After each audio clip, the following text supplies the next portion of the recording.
birthday of our beloved nation, India. It is a day to honor our constitution and remember freedom fighters who shaped our country.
Start the national song together.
तिरंगा प्यारा जान नहीं सकी जाने पाए, चाहे जान भले ही जाए, शान नहीं सकी जाने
co-chair Durga Mata Hello Kids teacher Mrs. Saubhagya ma'am to warmly welcome you all to this celebration. Please welcome on the stage ma'am. To all, one and all present here, I am here to present a welcome speech as well as now that we have gathered here on a very special occasion for Brahmapati's country, India.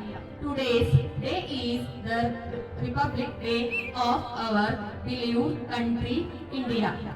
Now, I heartily welcome to our school president Subhas and Gollar sir. Welcome to this function, sir. Welcome.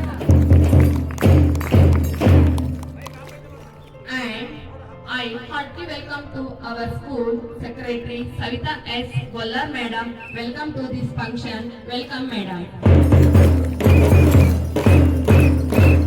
And I happily welcome to our school headmaster Vijaya Mudigoudar madam. Welcome to this function, madam. Welcome. And welcome to our Durga Mata ITI principal Dharmraj Chindi sir. Welcome to this function. Welcome.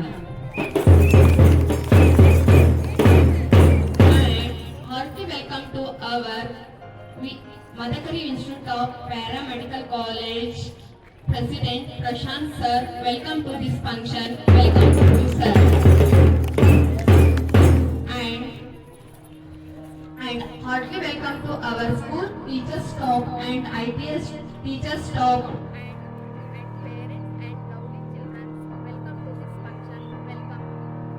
Welcome to our Madhakari Institute of Paramedical College teachers staff and students. Welcome to this function. Welcome. Thank you.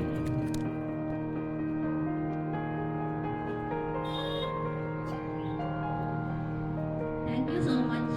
Let us begin this special program with a prayer to seek the blessing of the meeting. I invite 6th standard students to lead in the prayer.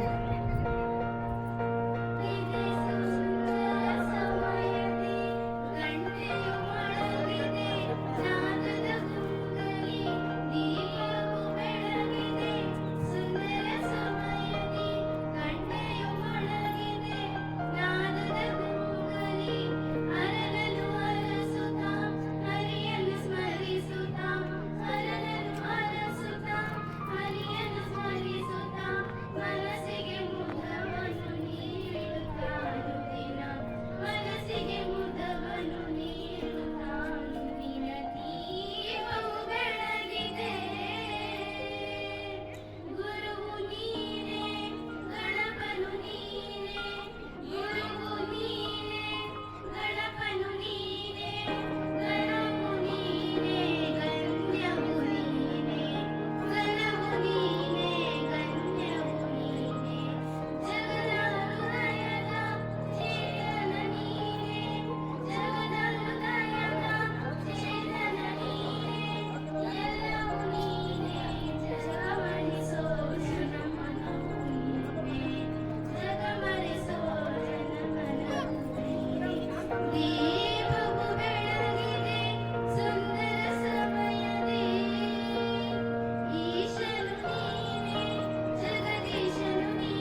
beautiful prayer, a peaceful mind is the first step to a happy celebration.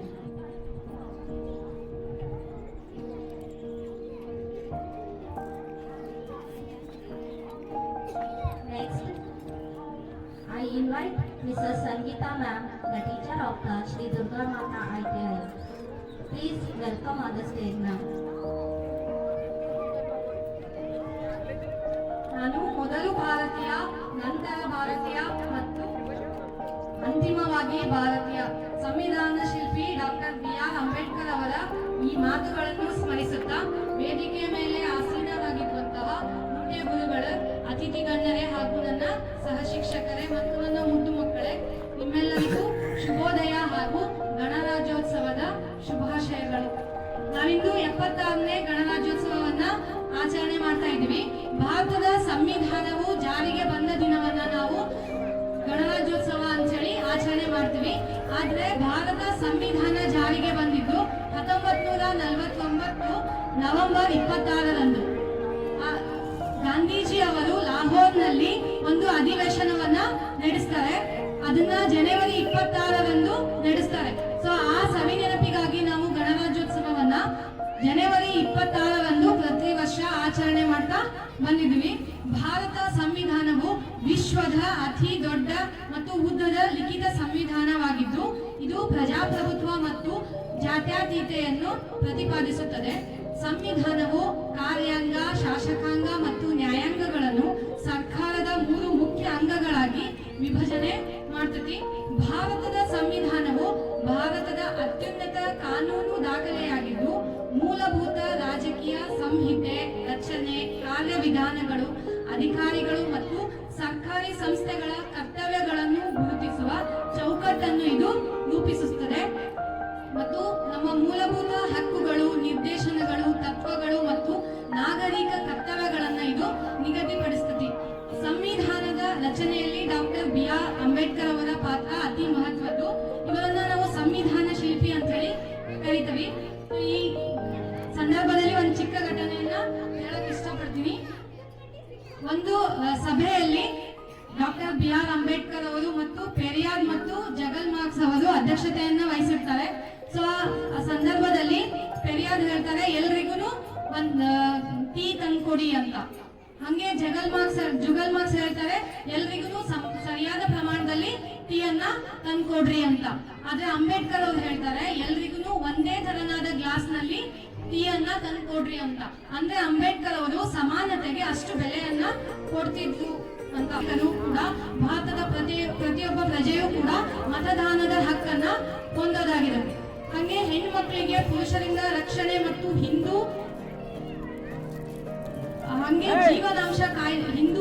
ಜೀವನಾಂಶ ಕಾಯ್ದೆ ಮತ್ತು ದತ್ತು ಕಾಯ್ದೆಯನ್ನ 1956ರಲ್ಲಿ ಜಾರಿಗೊಳಿಸ್ತಾರೆ. 2005ರಲ್ಲಿ ಕೌಟುಂಬಿಕ ದೌರ್ಜನ್ಯ ಕಾಯ್ದೆಯನ್ನ ಜಾರಿಗೆ ತರ್ತಾರೆ. Doctor B R. Ambedkar ಅವರು ಸಂವಿಧಾನದಲ್ಲಿ ಹಲವಾರು ಆಕ್ಟ್ಗಳ ಮೂಲಕ ಅಸ್ಪೃಶ್ಯತಾ ಕಲ್ಯಾಣ ಕಾರ್ಯಕ್ರಮಗಳಿಗೆ ಕಾನೂನಾತ್ಮಕ ಸ್ವರೂಪವನ್ನ ನೀಡಿದ್ರು. ಹಾಗೆ ಜನರಿಗೆ ಸ್ವಸುಧಾರಣೆ, ಸ್ವಾವಲಂಬನೆ, ಆತ್ಮವಿಶ್ವಾಸ, ಸ್ವಗೌರವ ಮತ್ತು ಸ್ವಪ್ರಗತಿಗೆ 5 ತತ್ವಗಳನ್ನ ನೀಡಿ ಜಾಗೃತಿಗೊಳಿಸುತ್ತಾರೆ. ಇದೇ ರೀತಿ ಇನ್ನೂ ಅನೇಕ ವಿಧಿಗಳು ನಮ್ಮ ಸಂವಿಧಾನದಲ್ಲಿ. ಇನ್ನು ಸಂವಿಧಾನದ ಅಂದ್ರೆ ಗಣರಾಜ್ಯೋತ್ಸವದ ಆಚರಣೆ ಹೆಂಗಿರುತ್ತೆ ಅಂತ ಹೇಳೋದಾದ್ರೆ, ಗಣರಾಜ್ಯೋತ್ಸವದ ಸಂದರ್ಭದಲ್ಲಿ ನಾವು ರಾಷ್ಟ್ರಪತಿ ಭವನದಿಂದ ಇಂಡಿಯಾ ಗೇಟ್ ವರೆಗೂ ನಡೆಯುವ ಗಣರಾಜ್ಯೋತ್ಸವದ ಮೆರವಣಿಗೆಯಲ್ಲಿ ಭಾರತದ ಸಶಸ್ತ್ರ ಪಡೆಗಳು, ಅರೆ ಸೈನಿಕ ಪಡೆಗಳು, ತುಕಡಿಗಳು ಭಾಗವಹಿಸುತ್ತವೆ. ಪ್ರತಿ ವರ್ಷನೂ ಕೂಡ ಭಾರತ ಸರ್ಕಾರ ಗಣರಾಜ್ಯೋತ್ಸವಕ್ಕಾಗಿ ಒಂದು ನಿರ್ದಿಷ್ಟ ವಿಷಯವನ್ನ ಆಯ್ಕೆ ಮಾಡುತ್ತೆ. ಈ ವರ್ಷದ ಗಣರಾಜ್ಯೋತ್ಸವದ ಆಚರಣೆಯಲ್ಲಿ ಸುವರ್ಣ ಭಾರತ ಪರಂಪರೆ ಮತ್ತು ಪ್ರಗತಿ ಎಂಬ ವಿಷಯದ ಮೇಲೆ ಕೇಂದ್ರೀಕೃತಗೊಳಿಸಲಾಗಿದೆ. ಈ ವರ್ಷದ ವಿಷಯವು ರಾಷ್ಟ್ರದ ಶ್ರೀಮಂತ ಸಾಂಸ್ಕೃತಿಕ ಪರಂಪರೆ ಮತ್ತು ಅದರ ಬೆಳವಣಿಗೆ ಮತ್ತು ಅಭಿವೃದ್ಧಿಯ ಪ್ರಮಾಣವನ್ನ ತೋರಿಸುತ್ತದೆ. 2025ರ ಗಣರಾಜ್ಯೋತ್ಸವಕ್ಕೆ ಆಂಧ್ರ ಪ್ರದೇಶ, ಬಿಹಾರ್, ಚಂಡೀಗಢ, ಗೋವಾ, ಗುಜರಾತ್, ಹರಿಯಾಣ, ಜಾರ್ಖಂಡ್, ಕರ್ನಾಟಕ ಮತ್ತು ಮಧ್ಯಪ್ರದೇಶ ಸೇರಿದಂತೆ 15 ರಾಜ್ಯಗಳು ಮತ್ತು ಕೇಂದ್ರಾಡಳಿತ ಪ್ರದೇಶಗಳ ಟ್ಯಾಬ್ಲೋಗಳು ಕರ್ತವ್ಯ ಪಥ ಮೆರವಣಿಗೆಯಲ್ಲಿ ಕಾಣಿಸಿಕೊಳ್ಳಲಿದ್ದು, ಹೆಚ್ಚುವರಿ 11 ಕೇಂದ್ರ ಸರ್ಕಾರದ ತುಕಡಿಗಳು ಕೂಡ ಈ ಭವ್ಯ ಮೆರವಣಿಗೆಯಲ್ಲಿ ಭಾಗವಹಿಸಲಿವೆ. 2025ರಂದು ಅಂದ್ರೆ ಇವತ್ತು ನಡೆಯಲಿರುವ ಗಣರಾಜ್ಯೋತ್ಸವದ ಫಂಕ್ಷನ್ ನಲ್ಲಿ ಇಂಡೋನೇಷ್ಯಾದ ಅಧ್ಯಕ್ಷರಾದ ಪ್ರಬೋವೋ ಸುಬಿಯಾಂಡೋ ಅವರನ್ನು ಮುಖ್ಯ ಅತಿಥಿಯಾಗಿ ಘೋಷಿಸಲಾಗಿದೆ. ಈ ಸಂಭ್ರಮದ ಆಚರಣೆಯ ಜೊತೆಗೆ ನಾವು ಈ ಸಂದರ್ಭದಲ್ಲಿ ಈ ದಿನಕ್ಕಾಗಿ ತ್ಯಾಗ ಮಾಡಿದ ಹೋರಾಡಿದ ಮಹನೀಯರೆಲ್ಲರನ್ನು ಸ್ಮರಿಸುತ್ತಾ ಗೌರವಿಸುತ್ತಾ ಅವರ ಹಾದಿ ನಮಗೆ ದಾರಿ ದೀಪವಾಗಬೇಕು ಅಂತ ಹೇಳ್ತಿದ್ದೇನೆ. ನಾವೆಲ್ಲರೂ ಅವರಿಂದ ಸ್ಫೂರ್ತಿ ಪಡಿಬೇಕು, ಅವರಂತೆ ಶ್ರಮಿಸಿ ನಮ್ಮ ದೇಶಕ್ಕಾಗಿ ನಮ್ಮದೇ ಆದ ಕೊಡುಗೆಯನ್ನ ನೀಡೋಣ ಅಂತ ಹೇಳ್ತಾ ನಮ್ಮ ಸಂವಿಧಾನವನ್ನ ಗೌರವಿಸೋಣ ಮತ್ತು ಅನುಸರಿಸೋಣ ಅಂತ ಹೇಳ್ತಾ ಇಷ್ಟು ಮಾತನಾಡಲು ಅವಕಾಶ ನೀಡಿದ ಎಲ್ಲರಿಗೂ ನನ್ನ ಧನ್ಯವಾದಗಳು. ಜೈ ಹಿಂದ್, ಜೈ Bharat. Thank you, Sangeeta ma'am, for inspiring words. Next, I will invite Mrs. Mobina madam, the teacher of the Sri Durga Mata Higher Primary English Medium School. Please welcome to the stage.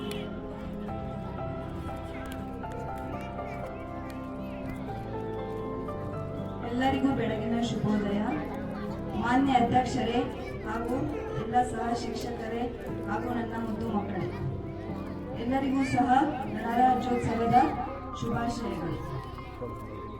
ನಾವು ಗಣರಾಜ್ಯೋತ್ಸವವನ್ನ ಜನವರಿ 26ರಂದೇ ಯಾಕೆ ಮಾಡ್ತೀವಿ ಎಂಬುದನ್ನ ತಿಳ್ಕೊಳ್ಳೋಣ.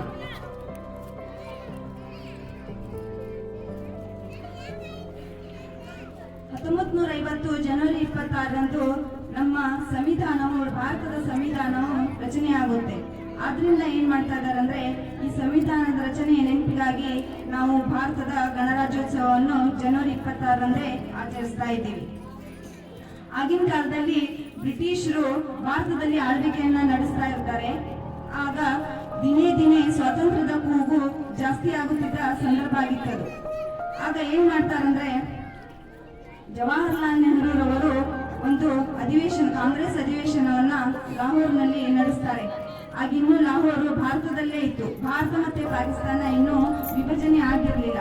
ಆದ್ರಿಂದ ಆ ಒಂದು ಲಾಹೋರ್ನಲ್ಲಿ ನಡೆದಿರುವಂತಹ ಕಾಂಗ್ರೆಸ್ ಅಧಿವೇಶನದಲ್ಲಿ ಜವಾಹರ್ಲಾಲ್ ನೆಹರೂರವರು ಅಧ್ಯಕ್ಷತೆಯನ್ನು ವಹಿಸಿರ್ತಾರೆ.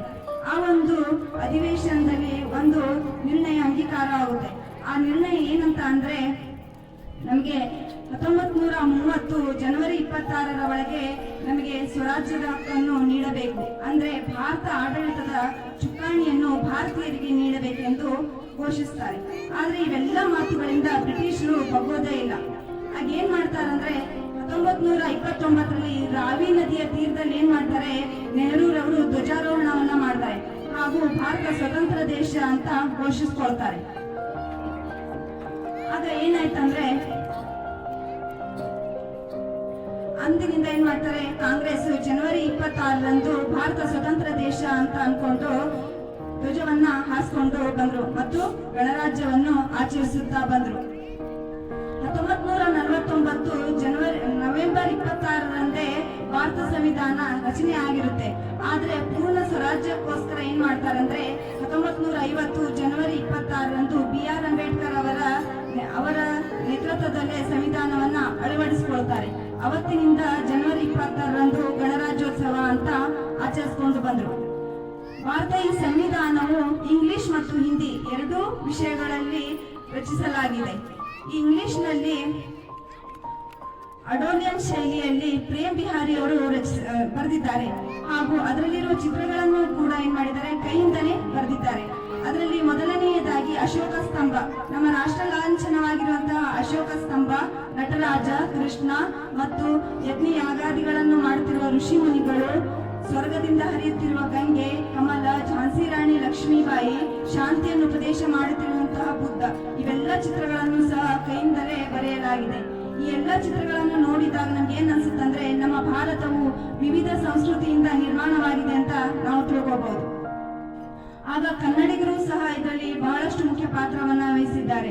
ಸಿದ್ದಲಿಂಗಪ್ಪ, ನಿಜಲಿಂಗಪ್ಪ, KC ರೆಡ್ಡಿ, ಗುರು ರೆಡ್ಡಿ ಇವರು ಮೊದಲಾದವರು ಏನ್ ಮಾಡ್ತಾರೆ, ಸಂವಿಧಾನ ರಚನೆಯಲ್ಲಿ ಪಾಲ್ಗೊಳ್ತಾರೆ. ಇದರಲ್ಲಿ ಕರ್ನಾಟಕ ರಾಜ್ಯದವರು BN ರಾವ್ ಅವರು ಏನ್ ಮಾಡ್ತಾರೆ, ಸಲಹೆಗಾರರಾಗಿ ಕಾರ್ಯವನ್ನ ನಿರ್ವಹಿಸುತ್ತಾರೆ. ಆಗಿನ ಕಾಲದಲ್ಲೇ ಸಂವಿಧಾನ ರಚನೆಗಾಗಿ 6.3 ಕೋಟಿಯಷ್ಟು ಮೊತ್ತ ಖರ್ಚಾಗಿರುತ್ತೆ. ಈ ಒಂದು ಸಂವಿಧಾನದಲ್ಲಿ ಮೊದಲ ಪುಟದಲ್ಲಿ ಸಂವಿಧಾನ ಆತ್ಮ ಎನ್ನುವಂತಹ ಒಂದು ಒಂದು ಪ್ರಸ್ತಾವನೆಯಲ್ಲಿ ನಾವು ಭಾರತೀಯರು ಎನ್ನುವ ಮೂಲಕ ಶುರುವಾಗುತ್ತೆ. ನಾವು ಸಂವಿಧಾನ ತಿದ್ದುಪಡಿಯನ್ನು ಮಾಡಿದರೂ ಸಹ ಈ ಒಂದು ಪ್ರಸ್ತಾವನೆಯನ್ನು ಯಾವುದೇ ಒಂದು ತಿದ್ದುಪಡಿಯನ್ನು ಮಾಡುವಂತಿಲ್ಲ. ಈ ಒಂದು ತಿದ್ದುಪಡಿಯಲ್ಲಿ ಸಂವಿಧಾನದ ತಿದ್ದುಪಡಿಯಲ್ಲಿ ಜಾತ್ಯತೀತತೆ, ಸಮಾಜವಾದ, ರಾಷ್ಟ್ರೀಯ ಸಮಗ್ರತೆಯನ್ನ ಸೇರಿಸಿದ್ದಾರೆ ಹಾಗೂ ಜಮೀನ್ದಾರಿ ಪದ್ಧತಿ ಮತ್ತೆ ಅಭಿವ್ಯಕ್ತಿ ಸ್ವಾತಂತ್ರ್ಯವನ್ನ ರದ್ದುಪಡಿಸಿದ್ದಾರೆ. ಹಾಗೆ ಇಲ್ಲಿ ತನಕ ಏನಾಗಿದೆ ಅಂದ್ರೆ 104 ತಿದ್ದುಪಡಿಯನ್ನ ಸಂವಿಧಾನದ ರಚನೆಯಲ್ಲಿ ಮಾಡಲಾಗಿದೆ. ಸಂವಿಧಾನದ ರಚನೆಯನ್ನು ಮಾಡಿರುವಂತಹ ಅಂಬೇಡ್ಕರ್ ಅವರು ಏನ್ ಮಾಡಿದ್ದಾರೆ ಅಂದ್ರೆ ಸಂವಿಧಾನ ತಿದ್ದುಪಡಿಗೆ ಮಾರ್ಗವನ್ನು ಸಹ ಸೂಚಿಸಿದ್ದಾರೆ. ಈ ಸಂವಿಧಾನದ ತಿದ್ದುಪಡಿಯಲ್ಲಿ ಏನ್ ಮಾಡ್ಬೇಕಂತ ಅಂದ್ರೆ ತಿದ್ದುಪಡಿ ಮಾಡುವಾಗ ಸಂಸತ್ತಿನ ಕೆಲವು ತಿದ್ದುಪಡಿಗಳಿಗೆ ಏನ್ ಮಾಡ್ತಾರೆ ಅಂದ್ರೆ ಸಾಮಾನ್ಯ ಬಹುಮತ ಸಾಕಾಗುತ್ತೆ. ಇನ್ನು ಕೆಲವು ತಿದ್ದುಪಡಿಗಳಿಗೆ ಸಂಸತ್ತಿನ 2/3 ಬಹುಮತ ಬೇಕಾಗುತ್ತೆ. ಹಾಗೂ ಇನ್ನು ಕೆಲವು ತಿದ್ದುಪಡಿಗೆ ಏನ್ ಮಾಡ್ಬೇಕಂದ್ರೆ ರಾಜ್ಯದ ವಿಧಾನಮಂಡಲಗಳ ಸಮ್ಮತಿ ಬೇಕಾಗುತ್ತೆ. ಹಾಗೂ ಇವೆಲ್ಲವೂ ಅಂಗೀಕಾರಗೊಂಡ ಮಸೂದೆ ಏನ್ ಮಾಡುತ್ತೆ, ರಾಷ್ಟ್ರಪತಿಯವರ ಸಂಯೋಗದಿಂದ ಏನಾಗುತ್ತೆ ಅದು ಒಂದು ಅಸ್ತಿತ್ವಕ್ಕೆ ಬರುತ್ತೆ. ನಮ್ಮ ಹತ್ರ ಅಧಿಕಾರ ಇದೆ, ಸ್ವಾತಂತ್ರ್ಯ ಇದೆ ಹಾಗೂ ಬಹುಮತ ಇದೆ ಅಂತ ಸಂವಿಧಾನವನ್ನ ಯಾವುದೇ ರೀತಿಯಲ್ಲಿ ತಿದ್ದುಪಡಿ ಮಾಡುವಂತಿಲ್ಲ. ಸಂವಿಧಾನ ತಿದ್ದುಪಡಿ ಮಾಡ್ಲಿಕ್ಕೋಸ್ಕರನೂ ಕೆಲವೊಂದು ಲಿಮಿಟ್ಸ್ ಅನ್ನ ಮಾಡಲಾಗಿದೆ. ಈ ಒಂದು ಲಿಮಿಟ್ಸ್ ಅನ್ನ ದಾಟದೇ ಇರೋ ಹಾಗೆ ನೋಡ್ಕೊಳ್ಳೋದು ಸುಪ್ರೀಂ ಕೋರ್ಟ್ ಆಗಿದೆ. ಹಾಗಾಗಿ ಏನ್ ಮಾಡ್ತಾ ಇದ್ದಾರೆ, ಈ ಸಂವಿಧಾನ ಎಷ್ಟು ಮುಖ್ಯವೋ ನಮ್ಮ ದೇಶಕ್ಕೆ, ನಮ್ಮ ಒಂದು ಭಾರತದ ವಿಶ್ವದಲ್ಲೇ ಅತಿ ದೊಡ್ಡ ದೇಶ, ಪ್ರಜಾಪ್ರಭುತ್ವ ದೇಶವಾಗಿದೆ. ಹಾಗೂ ಏಕೈಕ ಲಿಖಿತ ಸಂವಿಧಾನ, ಅತಿ ದೊಡ್ಡ ಸಂವಿಧಾನವನ್ನು ಹೊಂದಿರುವಂತಹ ದೇಶವು ಕೂಡ ಭಾರತವೇ ಆಗಿದೆ.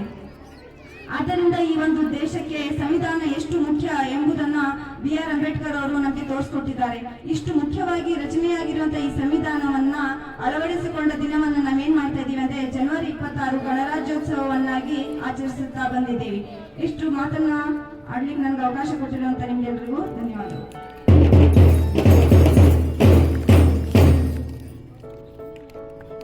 Thank you, Mubina ma'am, for your valuable words. Next, student speech.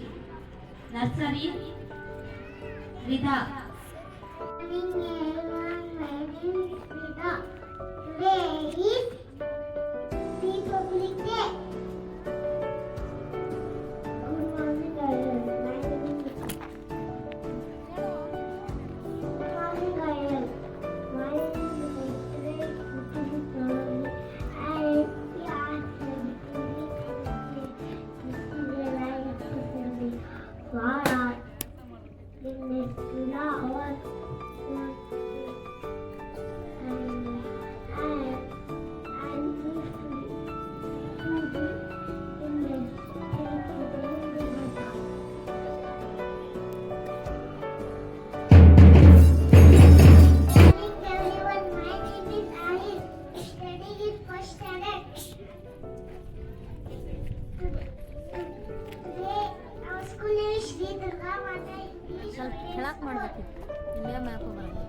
Today is 26th January. First, I wish you all a very happy new Republic. Happy Republic Day. Republic Day is national festival of our country. Republic Day is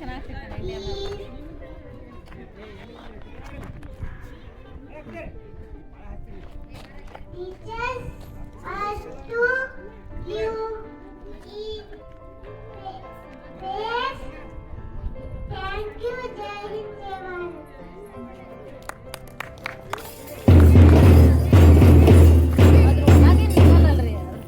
Hi, good morning everyone. My name is Salman Khan Mata and I am telling you music because Sri Durga Mata English Medium School. Happy Republic Day. Thank you.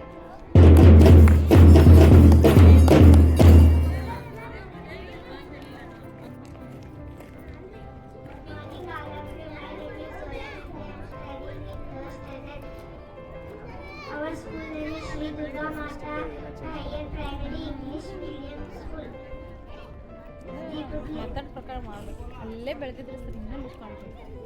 Republic Day is celebrated on 26th January. It is a national festival of India. It is an important day for us. The Constitution came into force on 26th January Honorable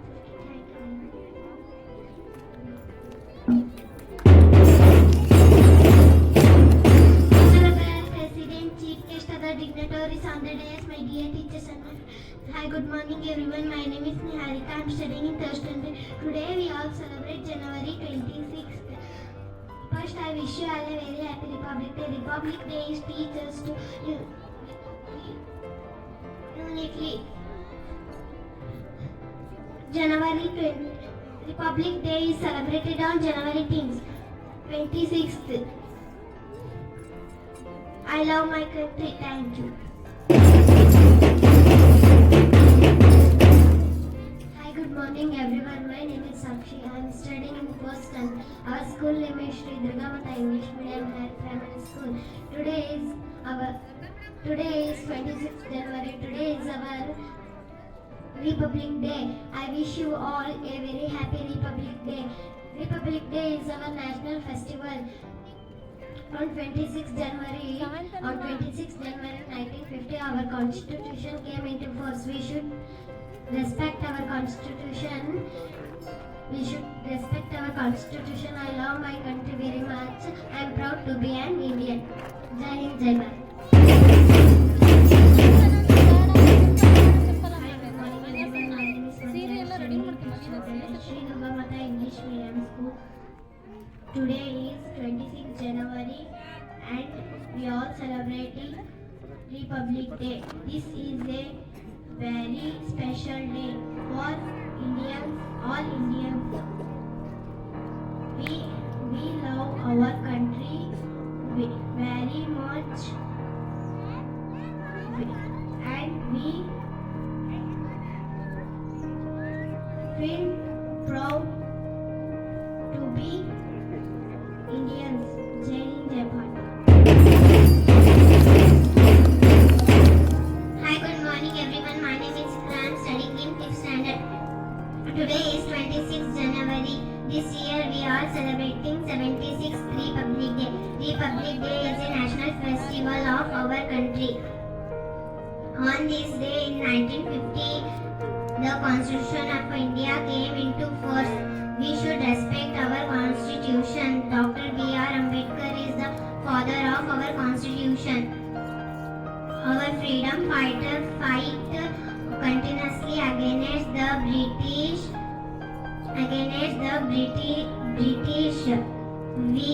We should respect our constitution.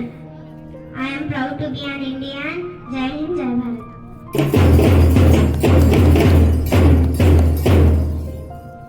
ಎಲ್ಲರಿಗೂ ಶುಭೋದಯ. ನನ್ನ ಹೆಸರು ಪೂರ್ಣಾನಂದ. ನಾನು 5ನೇ ತರಗತಿಯಲ್ಲಿ ಓದುತ್ತಿದ್ದೇನೆ. ಇಂದು ಜನವರಿ 26. ಪ್ರಥಮವಾಗಿ ಎಲ್ಲರಿಗೂ ಗಣರಾಜ್ಯೋತ್ಸವದ ಶುಭಾಶಯಗಳು.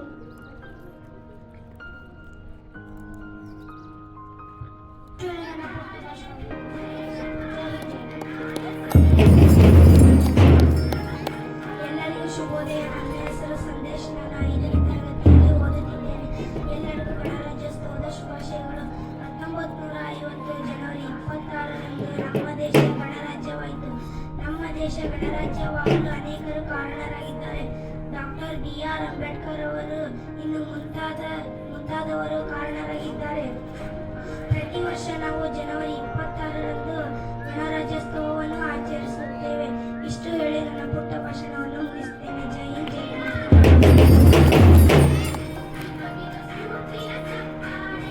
ಎಲ್ಲರಿಗೂ ಶುಭೋದಯ. ನನ್ನ ಹೆಸರು ಸಾಯಿಶ್. ನಾನು 5ನೇ ತರಗತಿಯಲ್ಲಿ ಓದುತ್ತಿದ್ದೇವೆ. ಎಲ್ಲರಿಗೂ ಗಣರಾಜ್ಯೋತ್ಸವದ ಶುಭಾಶಯಗಳು. ಇಂದು ನಾವು ಪ್ರತಿ ವರ್ಷ ಜನವರಿ 26ರಂದು ಗಣರಾಜ್ಯೋತ್ಸವವನ್ನು ಆಚರಿಸುತ್ತೇವೆ. ಸ್ವಾತಂತ್ರ್ಯ ಸಿಕ್ಕ 3 ವರ್ಷಗಳ ನಂತರ 1950ರಂದು ಜನವರಿ 26ರಂದು ಗಣರಾಜ್ಯೋತ್ಸವ ಆಚರಣೆಗೆ ಬಂದಿತು. ಇಂದು ನಾವು 76ನೆಯ ಗಣರಾಜ್ಯೋತ್ಸವವನ್ನು ಆಚರಣೆ ಮಾಡುತ್ತಿದ್ದೇವೆ. ಧನ್ಯವಾದಗಳು. ಜೈ ಹಿಂದ್, ಜೈ Karnataka.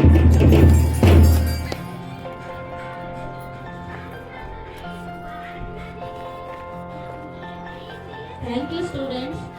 You are pretty speeches. Next, now let's move on to our 7th standard students. यहाँ से अच्छा हिंदुस्तां हमारा हमारा सारे जहां से अच्छा हम बुलबुले हैं इसकी ये गुलसिता हमारा हमारा सारे जहां से अच्छा हिंदुस्तां हमारा हमारा सारे जहां से अच्छा पर्वत वो सबसे ऊंचा हम साया आसमान का वो संतरी हमारा हमारा सारे जहां से अच्छा हिंदुस्तां हमारा हमारा सारे जहां से अच्छा हम बुलबुले हैं इसकी ये गुलसिता हमारा हमारा सारे जहां से अच्छा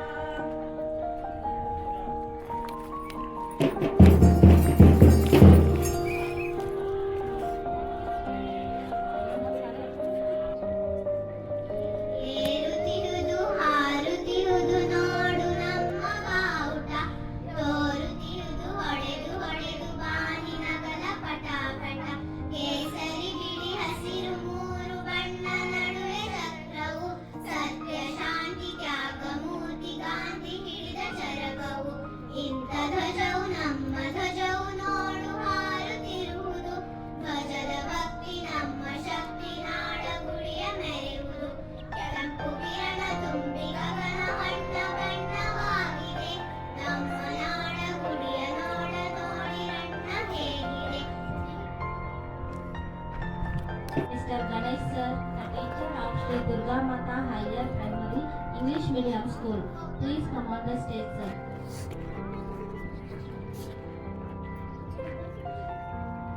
ಎಲ್ಲರಿಗೂ ಬೆಳಗಿನ ಶುಭೋದಯಗಳು. ಮೊದಲನೇದಾಗಿ ಎಲ್ಲರಿಗೂ 26ನೇ ಗಣರಾಜ್ಯೋತ್ಸವದ ಶುಭಾಶಯಗಳನ್ನ ಹೇಳ್ತಾ ಕಾರ್ಯಕ್ರಮದ ಅಧ್ಯಕ್ಷತೆಯನ್ನು ವಹಿಸಿಕೊಂಡಂತ ಸುಭಾಷ್ ಕೊಲ್ಲರ್ ಹಾಗೂ ಶ್ರೀಮತಿ ಸವಿತಾ ಕೊಲ್ಲರ್ ಅವರಿಗೆ ನನ್ನ ವಂದನೆಗಳನ್ನ ಹೇಳ್ತಾ ಈ ಕಾರ್ಯಕ್ರಮವನ್ನ ಯಶಸ್ವಿಯಾಗಿ ನಡೆಸಿಕೊಂಡಂತ ನನ್ನ ಎಲ್ಲ ಗುರುವೃಂದಕ್ಕೂ ಸಹ ವಂದನೆಗಳನ್ನ ಹೇಳ್ತಾ ಈ ಕಾರ್ಯಕ್ರಮವು ಕೊನೆಯ ಹಂತದಾಗಿ ಯಶಸ್ವಿಯಾಗಿ ಮುಗಿಯಲು ಸಹಕರಿಸಿದಂತ ನನ್ನೆಲ್ಲ ನೆಚ್ಚಿನ ವಿದ್ಯಾರ್ಥಿಗಳಿಗೆ ವಂದನೆಗಳು, ಅಭಿನಂದನೆಗಳು.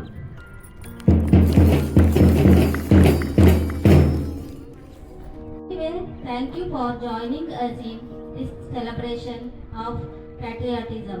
Let's keep the spirit of freedom and unity alive in our hearts forever. Once again, I wish you a very happy Republic Day. Jai Hind.